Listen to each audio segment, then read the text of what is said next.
நடையிலே, பாவனையிலே, தோரணையிலே, இரவிலே, வாலிபத்திலே, வயோதிகத்திலே, இருப்பிலே, இறப்பிலே, எல்லாவற்றிலும் ஒரு வாழ்க்கை தந்திருக்கிறார்.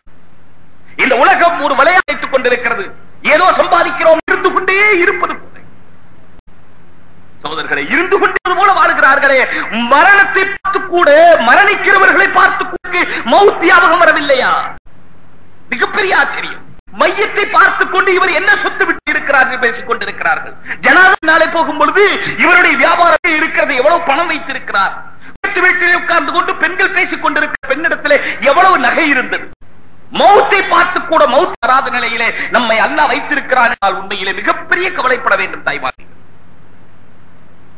மையத்து வீட்டுக்கு போவது, அதே போல அந்த மையத்தை பார்ப்பது என்கிறது, இதுவெல்லாம் எதற்காக? நம்ம ஞாபகம் வர வேண்டும் என்பதற்காக. ஒரு ஜனாதா கொண்டிருந்தது, பின்னாலே கொஞ்சம் பேர் போய்கிட்டு இருந்தாங்க. ஒருத்தர் கேட்டார், பக்கத்துல போனவர்கிட்ட, அவர் ஒரு பெரிய தீண்டாரு. அவரு இந்த ஜனாதா யாருங்கன்னு கேட்டார். அவருக்கு தெரியல யாருங்க, யாருங்க. அப்ப அந்த பெரியவர் ஒரு முறைமாறு, நீதான் சொன்னார், நீதான் சொன்னார். இவர்கள் எடுத்து போய் அவரையே திறமை பார்த்தாரு. அவர் சொன்னாரு, இஷ்டம் இல்லைன்னா நான் வச்சுக்கின்றார். சரி, முடிஞ்சு போச்சு. ஜனாதெல்லாம் வந்ததுக்கு பிறகு அந்த பெரியவர்கிட்ட தனியா போய் சந்திச்சு கேட்டாங்க, யாருன்னு கேட்டேன். நீதான் இல்ல நான் தான், எனக்கு என்னன்னு விளங்கல, என்ன இவ்வளவு கோபம். அவர் சொன்னார், ஜனாதாவுனால போகும்போது அது யார் ஜனாதாவா இருந்தா என்ன, ஒரு நாளைக்கு அப்படி போவையா இல்லையா, ஒரு நாளைக்கு அப்படி போவேனா இல்லையா? அப்படி போகும்போது அங்கே கபரிலே அடக்குது. எப்பொழுதுமே ஜனாதாவை வைத்து விட்டு மண்ணை தள்ளும் போது, இப்படி தள்ளுப்பா, வேகமா தள்ளுப்பா, அப்படி தள்ளுப்பா, அங்க தள்ளுப்பா, இங்க தள்ளு, எல்லாம் முடிச்சுட்டு போ. கொஞ்சம் பொறுங்கள, ஒரு மணி நேரம் இருந்து மெதுவா மையம் மண்ணுக்கே இருப்போமே, இருப்பாங்களா யாராவது? எனக்கு மட்டும் நடக்க போவதில்லை, எல்லோரும் போகிற ஒன்று. உங்களுக்கு மட்டும் நடக்க போவது, எனக்கும் நடக்க போகிற ஒன்று. அவசர அவசரமாக தள்ளிவிட்டு அவர்கள் துஆ விட்டு போய்கொண்டே. அங்கே என்ன நடக்கும்? அங்கே என்ன நடக்கும்? அங்கே நடக்கிற ஒரு காரியத்திலே ரசூலுல்லாஹி ஸல்லல்லாஹு அலைஹி வஸல்லம் அவர்கள் மவ்ராவிலே இருக்கிறார்கள், ரவுலா ஷரீஃப் இருக்கிறார்கள். ஹஜ்ஜுக்கு போனவர்களுக்கு தெரியும், ரவுலாவில் தியானம் செய்கிறோமே, அங்கே கபரிலே அடக்கப்பார்கள். கேரனூர் கபரிஸ்தானிலே ஒருவர் அடப்பட்டால், ஒருவர் யார் வேற என்னை வச்சுங்க, நான் அடக்கப்பட்ட உடனேயே, அங்கிருந்து அவர் உடனேயே இந்த போய்கொண்டிருக்கிறவருடைய காலடி சப்தம் அந்த மையத்துக்கு கேட்கும். அவரிடத்திலேயே அந்த மையத்தை இரண்டு மலக்குகள் அந்த மையத்தை தூக்கி உட்கார வைத்து விடுவார்கள். ரூஹ் வந்துவிடும். அந்த ரூஹ் கபரில கொண்டு அல்லாஹ் எடுத்து வச்சிருக்கிறான், கபரில கொண்டே திரும்ப ரூஹ் விட்டுருவான். அந்த ரெண்டு மலக்கு வந்து அந்த கேள்வியிலே ஒன்று, மன்ஹாதர், மதீனா முனவராவிலே இருக்கிற ரசூல் ஸல்லல்லாஹு அலைஹி வஸல்லம் அவர்களுக்கும் நமக்கும் 800 கபரிஸ்தானுக்கும் இருக்கிற இடையிலே திரையும் நீக்கப்படும், எல்லா மண்ணும் நீக்கப்படும். அங்கே மதீனாவிலே இருக்கிற ரசூலுல்லாஹ்வை நாம் கற்போம் சகோதரர்களே. அந்த மலக்கும் கேட்பார்கள், மன்ஹாதர் ரஜுல், இவர் யார்? ரசூலுல்லாஹ்வை காட்டி கேட்பார்கள். புகாரி ஷரீஃபுடைய ரிவாயத்திலே, சிஹாஹித்தாக்களுடைய எல்லா கிதாபுகளிலும் இருக்குது, மன்ஹாதர் ரஜுல், இவர் யார்? யார் அவர்களை பற்றி தெரிந்து வைத்திருக்கிறார்களோ அவர்கள் சொல்லுவார்கள் என்பதில்லை. யார் அவர்கள் போல நடந்திருக்கிறார்களோ அவர்களுக்குத்தான் அவர்கள் யாரையும், மற்றவர்களுக்கு அவர்கள் யார் என்று புரியாது. யார் அவர்களை போல் நடந்தார் தங்களுடைய வாழ்க்கையிலே, தங்களுடைய செயலிலே, பேச்சிலே, தங்களுடைய உடையிலே, எல்லா காரியமும் அவர்களை பின்பற்றினார்களோ அவர்களுக்கு அவர்கள் சொல்லுவார்கள், ஆதா நபியி ஸல்லல்லாஹு அலைஹி வஸல்லம், என்னுடைய நபி முஹம்மது ஸல்லல்லாஹு அலைஹி வஸல்லம் என்று பதில் சொல்லுவார். அவர் என்ன சொல்லுவார் தெரியுமா?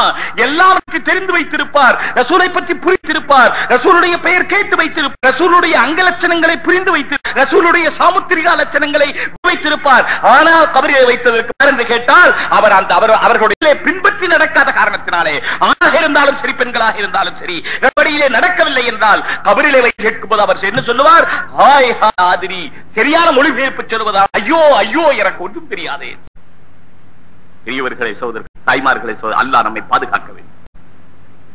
நாம் உறுதி எடுக்க வேண்டும். இந்த உலகத்திலே வாழுகிற கொஞ்ச காலம் ரசூலுல்லாஹி ஸல்லல்லாஹு அலைஹி வஸல்லம் எப்படி வாழ்ந்தார்களோ, என்ன சொன்னார்களோ, நான் என்னுடைய அடிமை அல்ல, நான் பணத்துக்கு அடிமை அல்ல, நான் என்னுடைய அடிமை அல்ல, நான் என்னுடைய சொத்துக்கு அடிமை இல்லை, நான் என்னுடைய கடைக்கு, நான் என்னுடைய வியாபாரத்துக்கு அடிமை இல்லை, நான் என்னுடைய சேலைக்கு அடிமை இல்லை, என்னுடைய காஞ்சிபுரம் பட்டுக்கு அடிமை இல்லை, நகை நட்டுக்கு அடிமை இல்லை, நான் எந்த துணிக்கோ நகைக்கோ பணக்கோ வீட்டுக்கோ சொத்துக்கோ எதுவுமே இல்லை, நான் அல்லாஹ்வுடைய அடிமை.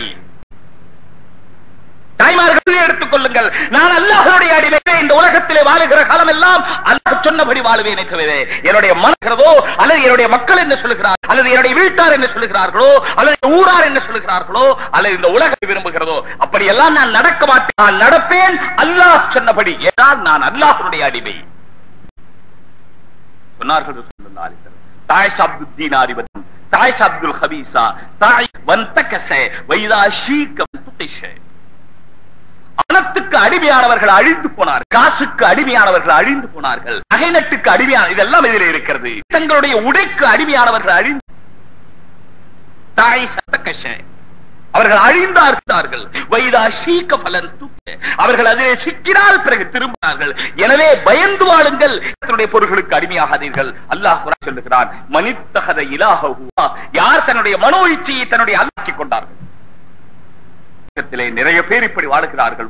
நம்முடைய மனோ இச்சை தான் நம்முடைய அல்லாஹ். என்ன சொல்லுகிறதோ அப்படி சம்பாதிப்போம், மனதுகிறதோ அப்படி வாழுவோம், மனம் எப்படி அப்படி செலவு செய்வோம், மனம் என்ன சொல்லுகிறதோ பார்ப்போம், மனம் என்ன சொல்லுகிறதோ அப்படி மனம் எதற்கெல்லாம் ஆசைப்படுகிறது எல்லாம் செய்யும் என்றால் நாம் அதனுடைய அடிமை இல்லை, நம்முடைய மனோ இச்சைக்கு.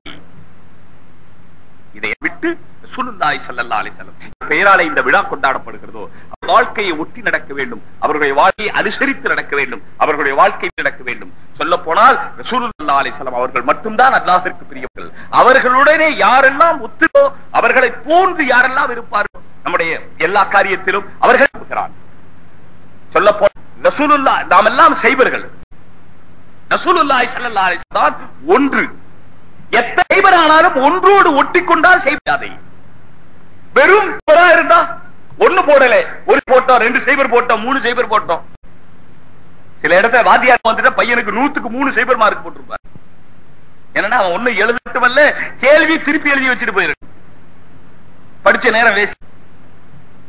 அதனால ஒரு சைபர் இன்னொரு சைபர், எத்தனை பேர் கூடுதோ அத்தனை வேஸ்ட். அதே போல நாம் எல்லாம் சைபர். எந்த விஷயத்திலே சகோதரர்களே? திறமசாலி துனியா விஷயத்திலே, துனியாவுடைய விஷயத்தை நாம் எல்லாம் திறமசாலி. ஆகிரத்துடைய அப்பராணி தொழுமா, நான் யாரை குறை சொல்றதாக நினைக்க. அந்த 5 வயசுல 4 வயசுல எப்படி தொழுதமோ அப்படியே இன்னைக்கு தொழுகிறோம். சூரே ஃபாத்திஹா ஓதுறோமா அப்படிதான் இப்போ ஓதுறோம். எங்கேயாவது என்னுடைய சூரே ஃபாத்திஹா தெரிய இருக்கா? அல்ஹம்துலில்லாஹி ரப்பில் ஆலமீன். ஹாயனோ தால் எப்படி சொல்லணும், ரப் சொல்லணும். ரேக்கு ஜபர் இருந்தா எப்படி சொல்லணும், ரேக்கு ஜேர் இருந்தா எப்படி சொல்லணும், லில்ஹி லாமுக்கு ஜபர் இருந்தா எப்படி சொல்லணும், ஜேர் இருந்தா எப்படி சொல்லணும், வலத்தீன் லாத் எப்படி சொல்லணும், ஷட் சொல்லணும், எவ்வளவு நீட்டணும். உட்கார்ந்து 10 பேர் சகோதரர்களே, உலகத்தில் இருக்கிற அத்தனை விஷயம் இவர் படிக்கிறார், கேட்கிறார். பார்க்கறது மட்டும் ரசிக்கிறது மட்டும் ஒரு பேப்பர் கையில கிடைச்ச சமயத்துல ஒரு படிக்கிறார், மூளை முடுக்கு சந்து ஒரு விஷயம் பாக்கி விடுறதில்லை. இனி ஒரு பேர் 4 பேர் இருந்தா ஒருத்தர் மேல படிப்பார், ஒருத்தர் கீழே படிப்பார், அடியில இருந்து படிக்கிறார். பேப்பரை படிப்பதிலே இவரோ ஆர்வம், குர்ஆனை விளங்குவதிலே அது தெரிஞ்சவங்க விளங்கணும், அரபி தெரிஞ்சவங்களும் விளங்கணும், விளங்க முடியும். வெறும் அரபி தெரியறதால விளங்க முடியறது இல்லை. துனியாவுடைய விஷயத்தை மகா கெட்டிக்காரை நான் குறை சொல்றதாக நினைக்க கூடாது. எனக்கு குறை தகுதியும் இல்லை, சொல்ல போனா எனக்கு பேசுற தகுதியும் இல்லை. ஆனாலும் கேட்டுப்பதை உங்களிடத்தில் ஒப்பிக்கிறேன் என்று சொல்லிவிட்டு இருந்தால் பொறுத்துக் கொள்ளுங்கள், திருத்திக் கொடுங்கள்.